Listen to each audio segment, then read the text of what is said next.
नमस्कार विद्यार्थी मित्रांनो, क्रिएटिव्ह मॅथ्स मराठी या आपल्या लाडक्या युट्यूब चॅनलमध्ये पुन्हा एकदा तुमच्या सगळ्यांचं सहर्ष स्वागत आहे।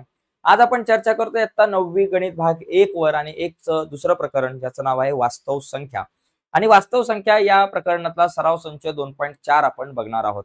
या अगोदर आपण सराव संच 2.1, 2.2 आणि 2.3 वर ऑलरेडी चर्चा केलेली आहे।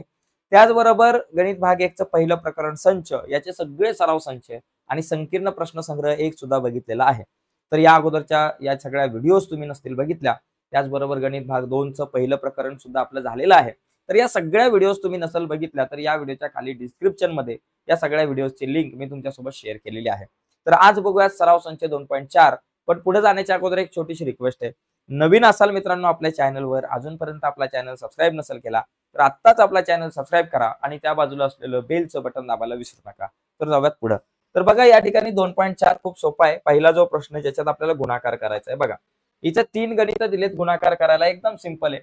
पहिलं बघा वर्गमुळात 3 आणि कंसात वर्गमुळात 7 वजा वर्गमुळात 3 यांचा गुणाकार करायचा आहे।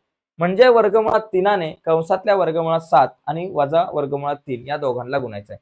तर पहिलं काय करू, वर्गमुळात 3 गुणिले वर्गमुळात 7 करू। चला वर्गमुळात 3 गुणिले वर्गमुळात 7 वजा हे वर्गमुळात 3 गुणिले वर्गमुळात 3 वर्गमुळात 3 गुणिले वर्गमुळात 3। आता वर्गमुळात 3 गुणिले 7 बघा 7 गुणिले वर्गमुळात 3 किंवा 3 गुणिले 7 असा या दोघांचा गुणाकार आतमध्ये, आणि वर्गमुळात 3 गुणिले वर्गमुळात 3 दोन वेळा गुणाकार आहे, म्हणजे इथं फक्त 3 आले। इथं किती येतील, 7 त्रिक 21 येतील वर्गमुळामध्ये आणि हे 3 आले। तर अशा प्रकारे हा प्रश्न आपण सोडू शकतो। असाच आपल्याला दुसरा प्रश्न पण सोडवायचा, एकदम सिंपल आहे। वर्गमुळात 2 आणि कंसात वर्गमुळात 5 वजा वर्गमुळात 7 वर्गमुळात 2 कंसात वर्गमुळात 5 वजा वर्गमुळात 7। इथे बघा इथे काय करायचं, वर्गमुळात 2 गुणिले वर्गमुळात 5 म्हणजे वर्गमुळात 2 ने पहिलं वर्गमुळात 5 ला गुणलं, मग वजाचं चिन्ह आणि मग वर्गमुळात 2 ने गुणायचं आहे वर्गमुळात 7 ला। बघा आता इथं काय होईल, वर्गमुळात 2 पंचे 10 होतील आणि वजा वर्गमुळात 2 साती 14 होतील। संपला विषय मित्रांनो, एवढा सोपं गणित आहे। अशा प्रकारे आपल्याला हा प्रश्न सोडवता येईल, ठीक आहे। तर अशा प्रकारे हा झाला आपला पहिला आणि दुसरा प्रश्न। आता आपण तिसरा प्रश्न बघूया। तिसरा प्रश्न जरा थोडासा वेगळा आहे, कारण इथे बघा तिसऱ्या प्रश्नात जर आपण बघितलं तर आपल्याला काय करायचं, इथे एका कंसाने दुसऱ्या कंसाला गुणायचं। म्हणजे बघा तिसऱ्या प्रश्नात काय आहे की 3 वर्गमुळात 2 वजा वर्गमुळात 3 आणि दुसऱ्या कंसात आहे 4 वर्गमुळात 3 वजा वर्गमुळात 2। म्हणजे इथं मला काय करायचं, हा जो कंस आहे या कंसाने त्या पुढच्या कंसाला गुणायचं। मग काय करायचं, या कंसात 2 घटक आहेत, एक आहे 3 वर्गमुळात 2 आणि दुसरा आहे वर्गमुळात 3। मग आपल्याला काय करायचं, या दोघांनी या कंसाला गुणायचं। पहिलं 3 वर्गमुळात 2 ने या कंसाला गुणायचं आणि मग वजा वर्गमुळात 3 ने या कंसाला गुणायचं। बघा आपण करूयात, एकदम सोपं आहे। 3 वर्गमुळात 2 गुणिले आपला हा कंस 4 वर्गमुळात 3 वजा वर्गमुळात 2 आणि आता वजा वर्गमुळात 3 ने गुणायचंय कोणाला, 4 वर्गमुळात 3 वजा वर्गमुळात 2। बाकी काय मोठं काम नाही केलं। पहिलं लिहिलं 3 वर्गमुळात 2 हा कंस, मग वजा वर्गमुळात 3 मग हा कंस झालं। आता इथं 3 वर्गमुळात 2 ने या कंसाला गुणा। बघा 3 वर्गमुळात 2 गुणिले 4 वर्गमुळात 3 मध्ये वजाचं चिन्ह, 3 वर्गमुळात 2 गुणिले आपले हे वर्गमुळात 2 झालं। म्हणजे 3 वर्गमुळात 2 ने या दोघांना गुणलं। आता हे वजा आहे, वजा वर्गमुळात 3 गुणिले 4 वर्गमुळात 3 ह्या वजा वर्गमुळात 3 ने या दोघांना गुणायचं। म्हणजे वजा वर्गमुळात 3 गुणिले 4 वर्गमुळात 3, कंसाच्या बाहेर वजा आहे, मग हे वजा आणि हे वजा झालं अधिक हा वर्गमुळात 3 आणि गुणिले हा वर्गमुळात 2। आता कॅल्क्युलेशन करू। इथे बघा काय होईल, या वर्गमुळातल्या संख्यांचा गुणाकार वेगळा होईल आणि बाहेरच्या संख्यांचा गुणाकार। बघा 3 चौक 12 आणि वर्गमुळामध्ये 2 त्रिक 6 वजा इथं बघा 3 आपल्या जागेवर गुणिले वर्गमुळात 2 गुणिले वर्गमुळात 2 2 वजा हे 4 आपल्या जागेवर गुणिले वर्गमुळात 3 गुणिले वर्गमुळात 3 नुसतेच 3 अधिक वर्गमुळात 3 दुने 6 झालं।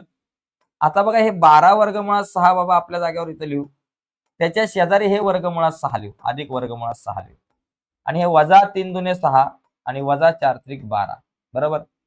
आता 12 वर्गमुळात 6 आणि 1 वर्गमुळात 6, 12 आणि 1 झालं 13 वर्गमुळात 6 आणि हे वजा वजा अधिक, दोन संख्यांना समान चिन्ह असेल तर त्यांची बेरीज होते। 12 आणि 6 18 म्हणजे वजा 18, म्हणजे 13 वर्गमुळात 6 वजा 18 असं या ठिकाणी उत्तर येईल, ठीक आहे मित्रांनो। तर याचा जर स्क्रीनशॉट तुम्हाला हवा असेल तर तुम्ही घेऊ शकता। यानंतर आपण आपल्या पुढच्या गणिताकडे जाऊयात, पण पुढे जाण्याच्या अगोदर एक रिक्वेस्ट आहे. बरीच मुलं या ठिकाणी मला नवीन दिसतात. मित्रांनो, तुम्ही नवीन असाल आणि अजूनपर्यंत चॅनल सबस्क्राईब नसेल केला तर पटकन चॅनल सबस्क्राईब करून टाका. आता आपण जातोय पुढच्या आपल्या गणिताकडे. बघा, ओके, तर या ठिकाणी बघा पुढचं एक्झाम्पल, याचं जर आपण उत्तर चेक करूयात, याचं उत्तर बरोबर आहे का बाबा? यस, -18 आणि अधिक 13 वर्गमूळ 6 बरोबर आहे. -18 अधिक 13 वर्गमूळ 6. पुढचा प्रश्न बघा, या ठिकाणी पुढचा प्रश्न थोडासा वेगळा आहे. याच्यामध्ये आपल्याला करायचं छेदाचे परिमेयीकरण. छेदाचे परिमेयीकरण म्हणजे काय? इथं बघा, ह्या ज्या अपरिमेय संख्या त्या घालवायच्या. मागच्या गणितामध्ये एकच अपरिमेय संख्या होती, पण आता जर बघितलं तर अधिक करून 2 आहे. तर इथं छेदाचे परिमेयीकरण करण्यासाठी काय करायचं? खाली बघा, वर्गमुळात 7 अधिक वर्गमुळात 2 आहे ना, तर वर आणि खाली कशाने गुणायचं? वर्गमुळात 7 वजा वर्गमुळात 2 वर आणि खाली गुणायचं. बघा, वर्गमुळात 7 वजा वर्गमुळात 2 एक लक्षात घ्या. इथं खाली वर्गमुळात 7 अधिक वर्गमुळात 2 आहे ना, तर इथं वर आणि खाली वर्गमुळात 7 वजा वर्गमुळात 2 गुणायचं. इथं जर वजा असतं तर अधिक अधिक घेतलं असतं. इथं एवढंच करायचं, बाकी काय नाही. पुढे काय होईल? हे वर्गमुळात 7 वजा वर्गमुळात 2 गुणिले 1 केलं की तेवढंच उत्तर राहील. आणि खाली काय होतं माहितीये का मित्रांनो? खाली बघा, वर्गमुळात 7 अधिक वर्गमुळात 2 आणि वर्गमुळात 7 वजा वर्गमुळात 2. आपल्याकडे एक सूत्र होतं, ए अधिक बी आणि दुसऱ्या कंसात ए वजा बी. ए अधिक बी, ए वजा बी. सूत्राचा विस्तार कसा होतो? ए वर्ग वजा बी वर्ग. मग इथं ए वर्ग वजा बी वर्ग होतो ना, तसंच इथे वर्गमुळात 7चा वर्ग आणि वजा वर्गमुळात 2चा वर्ग असा विस्तार होणार. बघा, आता वर वर्गमुळात 7 वजा वर्गमुळात 2 आपल्या जागेवर आणि खाली वर्गमुळात 7चा वर्ग 7 वर्गमुळात 2चा वर्ग 2. मग आपल्याकडे आलं वर्गमुळात 7 वजा वर्गमुळात 2 भागिले 7तून 2 गेले 5. हे झालं छेदाचं परिमेयीकरण. तर अशा प्रकारे आपल्याला छेदाचं परिमेयीकरण करता येईल. ठीक आहे, चला पटकन याचा स्क्रीनशॉट वाटलं तर तुम्हाला घ्यायचा असेल तर या ठिकाणी तुम्ही घेऊ शकताय. ओके, तर आता आपण जाऊयात आपल्या पुढच्या प्रश्नाकडे. ठीक आहे, तर प्रत्येक प्रश्न या ठिकाणी आपल्यासाठी खूप महत्वाचा आहे. पुढचा प्रश्न, प्रश्न क्रमांक या ठिकाणी आपल्याला बघायचा आहे दुसरा. ठीक आहे, आता याच्यात बघा पुढच्या प्रश्नामध्ये, पुढचा प्रश्न जरा थोडासा वेगळाच आहे, म्हणजे छेदाचे परिमेयीकरणच करायचंय. इथे पण बघा, छेदाचे परिमेयीकरण करा. सोपं आहे. इथे सुद्धा आता खाली वजातली संख्या आहे, 2 वर्गमुळात 5 वजा 3 वर्गमुळात 2. मग इथं काय करायचं? सेम आहे, 2 वर्गमुळात 5 वजा 3 वर्गमुळात 2 वजा येतं अधिकने गुणायचं. 2 वर्गमुळात 5 अधिक 3 वर्गमुळात 2. म्हणजे वर का इथं काय होतं बाबा? वजा होतं, तर वर आणि खाली अधिकने गुणलं, म्हणजे 2 वर्गमुळात 5 वजाच्या ऐवजी अधिक 3 वर्गमुळात 2 ने वर आणि खाली गुणलं. आता काय होईल बाबा? बघा, 3 या कंसाला गुणायचं. 3 गुणिले 2 वर्गमुळात 5 2 वर्गमुळात 5 आणि अधिक 3 गुणिले 3 वर्गमुळात 2. या 3 काय करायचं? या दोघांना गुणायचं.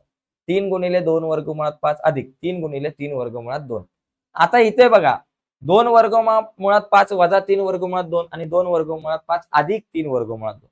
वजा आणि अधिक आहे, म्हणजे ए वजा बी ए अधिक बी. या सूत्राचा विस्तार मगाशी जसा केला होता तसाच, ए वर्ग वजा बी वर्ग. म्हणजे एका कंसात 2 वर्गमुळात 5चा वर्ग आणि वजा दुसऱ्या कंसात 3 वर्गमुळात 2चा वर्ग. आता वर काय होईल बाबा? 3 दुने 6 6 वर्गमुळात 5 अधिक 3 त्रिक 9 9 वर्गमुळात 2 आणि कंसामध्ये किंवा याला असंच्या असं ठेवलं तरी चालेल. आणि कंसामध्ये इथं 2चा वर्ग 4 गुणिले वर्गमुळात 5चा वर्ग 5 आणि इथं वजा 3चा वर्ग 9 आणि गुणिले वर्गमुळात 2चा वर्ग नुसतेच 2. या ठिकाणी आपण लिहू शकतो. ठीक आहे, पुढे बघा, 6 वर्गमुळात 5 किंवा बाबा याला असं लिहिलं तरी चालेल. हे 3 कॉमन होते, ते बरे होते, तसे लिहिले असते तरी चाललं असतं, काय हरकत नाही. पण ठीक आहे, चला 6 वर्गमुळात 5 अधिक 9 वर्गमुळात 2 भागिले 4 पंचे 20 वजा 9 दुने 18. ओके, आता या ठिकाणी बघा, बरोबर 6 वर्गमुळात 5 अधिक 9 वर्गमुळात 2 आणि भागिले 20तून 18 गेले 2. तर असं लिहिलं तरी चालेल. आणि याच्याऐवजी फक्त हे एवढं जरी असलं की बाबा 3 वर्गमुळात बाबा 3 कंसात हे असं असलं तरी चालू शकतं. ठीक आहे, तुम्हाला ज्या पद्धतीने जायचं त्या पद्धतीने आपण जाऊ शकतो. तर अशा प्रकारे आपल्याला या प्रश्नाचं उत्तर काढता येईल. आता पुढचा प्रश्न बघा, पुढे बघा, आता इथं वर आणि खाली पण वर्गमुळातली संख्या आहे.